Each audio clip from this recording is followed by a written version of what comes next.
The dust swirled across the parched earth as a dozen men gathered outside the locked cabin door, rifles loaded, faces twisted with rage, their shadows stretched long in the dying light. Inside, Samuel Wright pressed his back against the weathered wood, feeling each thud as fists pounded against his only protection. The ranch owner's voice cut through the night. "Open this door, Wright! No filthy ranch hand steals from me. Not cattle, not women." Samuel's eyes darted to his bride of 12 hours, a woman whose real name he still didn't know, as she calmly blocked the only window with a heavy dresser. Her hands didn't tremble like his. The wedding band on her finger caught the lamplight as she loaded his father's revolver with steady precision.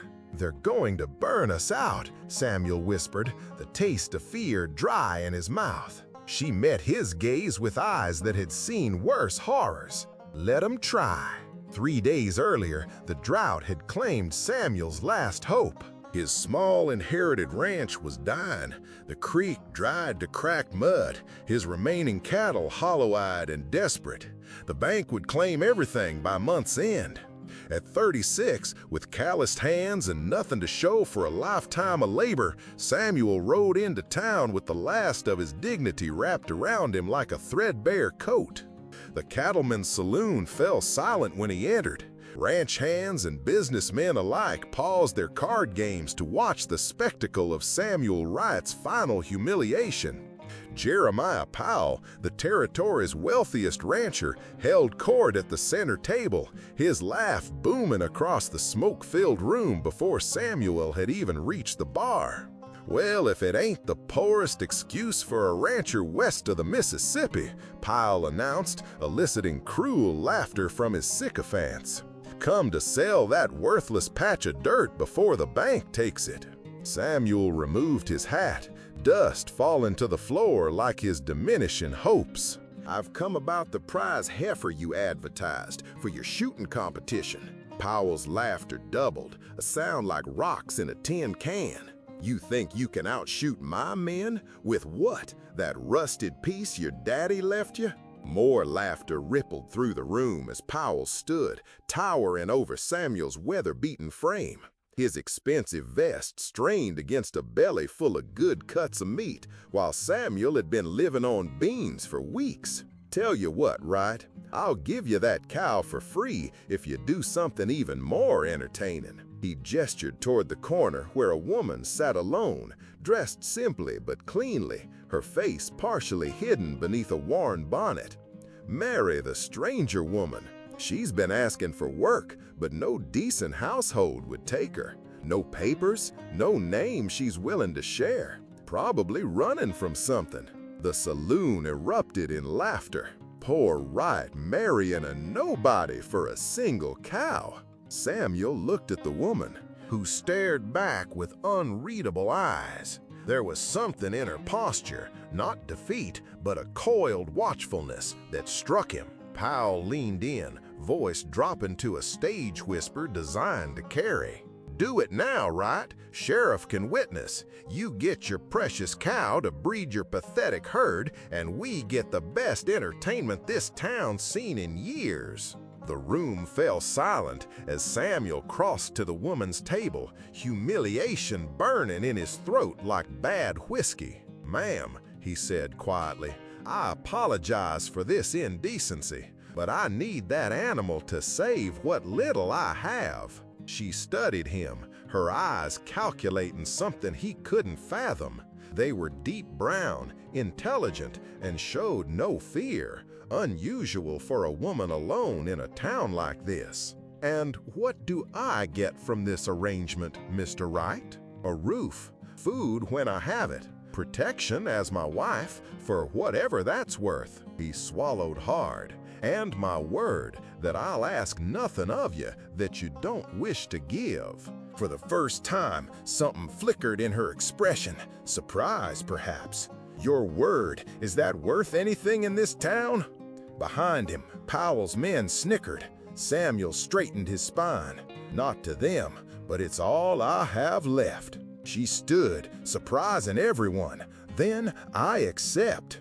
The hasty ceremony that followed was punctuated by jeers and crude jokes. The sheriff, half drunk, pronounced them man and wife, while Powell's men wagered on how long the marriage would last. Samuel received his cow, a fine animal worth more than everything else he owned combined, and led his new bride toward his waiting wagon.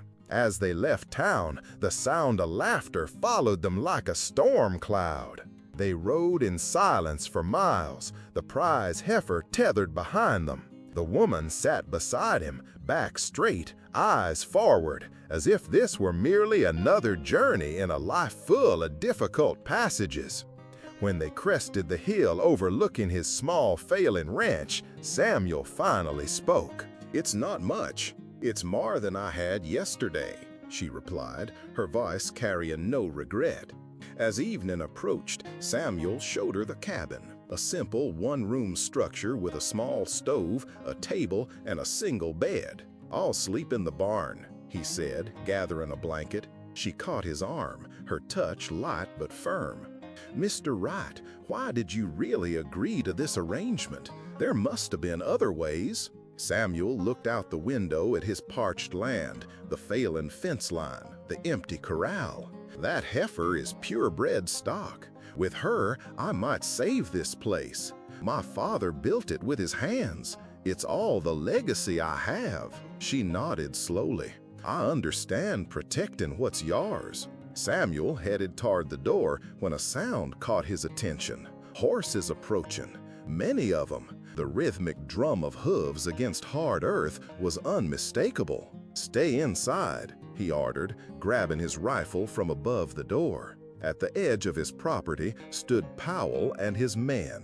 Along with the sheriff, Powell rode forward, grinning like a coyote that had cornered a rabbit.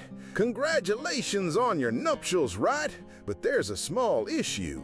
He produced a wanted poster, waving it like a trophy. "Your new bride matches the description of a woman wanted for murder in Kansas. Killed her employer, a respected businessman. Shot him while he slept, they say." Samuel's blood ran cold as he glanced back at the cabin where his wife stood in the doorway, her expression unchanged.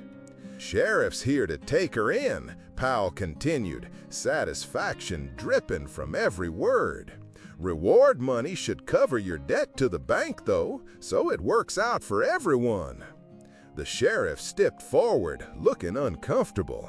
"Sorry, Wright, law's the law." Samuel's mind raced. This was no coincidence. Powell had known all along.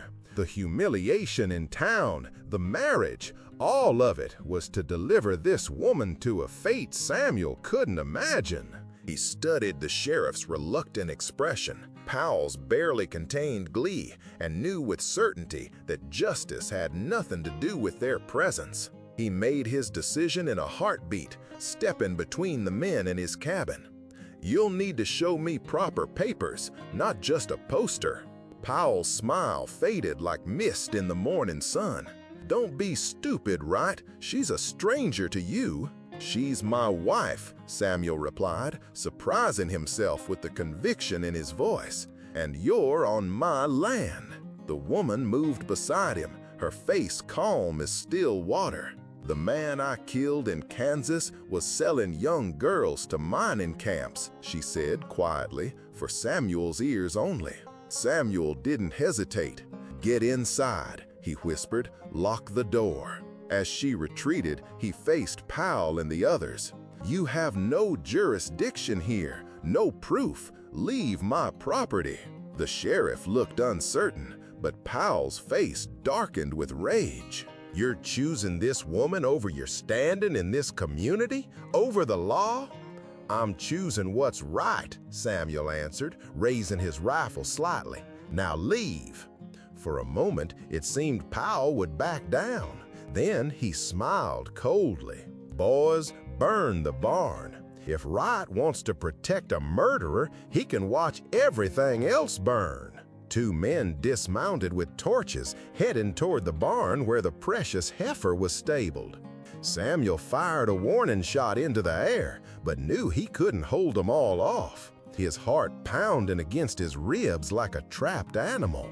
That's when the unexpected happened.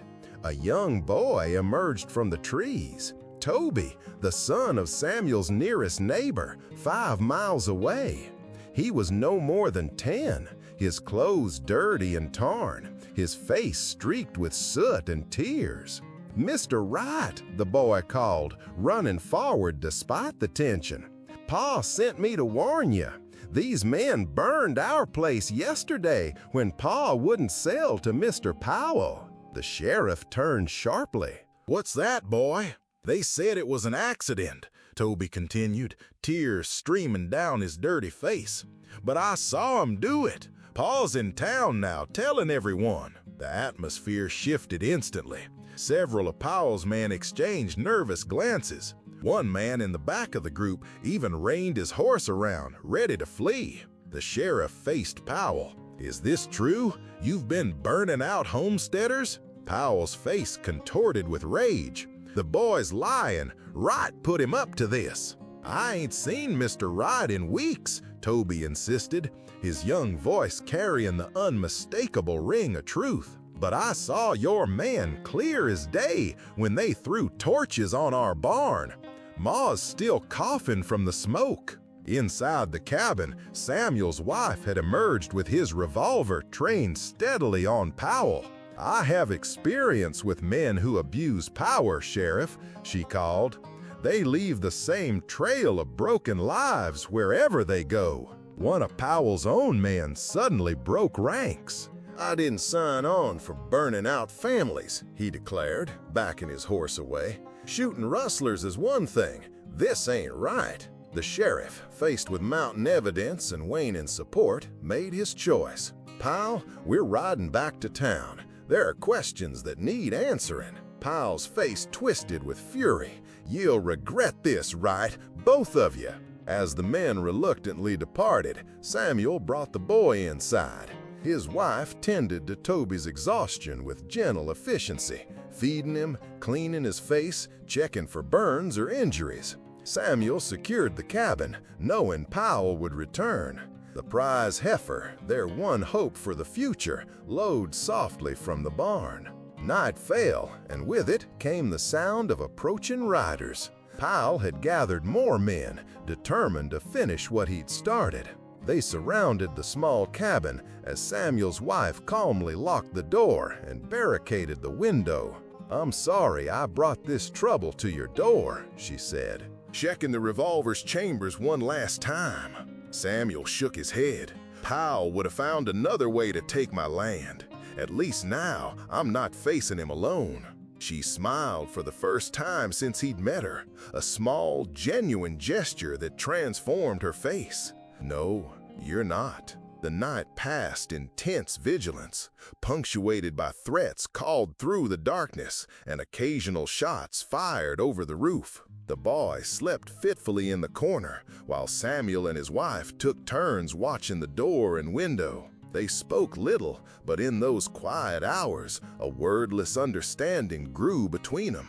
When dawn broke, they heard new voices join in the standoff. Neighbors from miles around, people Samuel barely knew, had come with their own rifles and shotguns, surrounding Powell's man. The Johnson family was there, faces blackened with soot. The blacksmith from town, the widow Henderson and her grown sons, even the barkeep from the saloon. "We heard what happened to the Johnson place," called a voice. "No more burning out honest folk." The community had rallied, not for a stranger they distrusted, but against the tyranny they'd endured too long. Powell's reign of intimidation had finally pushed them past fear into action. When the sheriff returned with more men, it was Powell and his supporters who were disarmed and arrested. The charges were numerous: arson, intimidation, conspiracy, and with multiple witnesses stepping forward, they would likely stick. In the days that followed, Samuel learned his wife's real name, Elizabeth. She had indeed killed a man in Kansas, but evidence, in the form of a small diary she carried, proved her claims about his crimes. The territorial judge, a stern but fair man, reviewed the case, and dismissed the charges against her. Sometimes, the judge said, the law as written fails to deliver justice. In those rare instances, we must look to a higher standard. Elizabeth chose to stay. The prize heifer gave birth to a healthy calf that spring, the first of many that would eventually restore the ranch to prosperity. The drought broke with autumn rains, and by the following summer, the land began to heal. One evening, as they sat on the porch watching the sunset over land that was finally thriving again, Elizabeth took Samuel's hand. The gesture, simple as it was, marked a milestone in their unusual relationship. "They laughed when you married a stranger for a cow," she said softly. "They never expected that stranger would fight just as hard as you to protect what matters." Samuel nodded. Sometimes the greatest courage isn't in fighting your enemies, but in choosing to stand beside someone when everyone else walks away. The ranch became known throughout the territory as a place where those in need could find refuge. The door that Elizabeth had once locked against threats, they now opened to others seeking a second chance.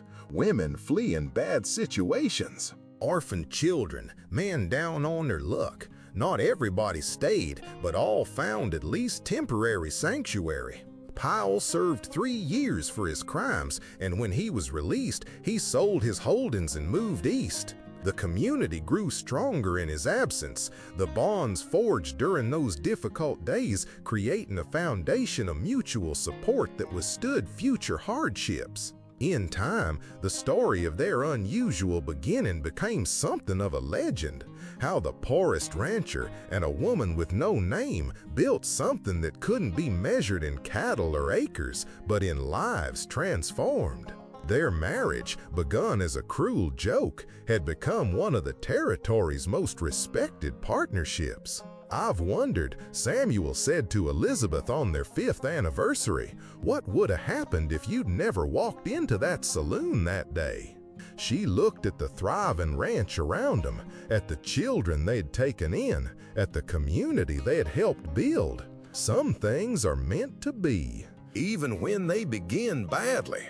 What matters is what we choose to do with the hand we're dealt. Samuel nodded, understanding that their story had never really been about a desperate bargain or a cow or even the defeat of a tyrant. It had been about 2 people who recognized in each other a shared value. That standing up for what's right, even at great personal cost, is the truest measure of a person. Kindness in a cruel world, Elizabeth often said to the children in their care, is not weakness. It is the greatest strength there is. Would you have risked everything to protect a stranger when justice hung in the balance? Tell us in the comments, when does mercy become the greatest form of courage?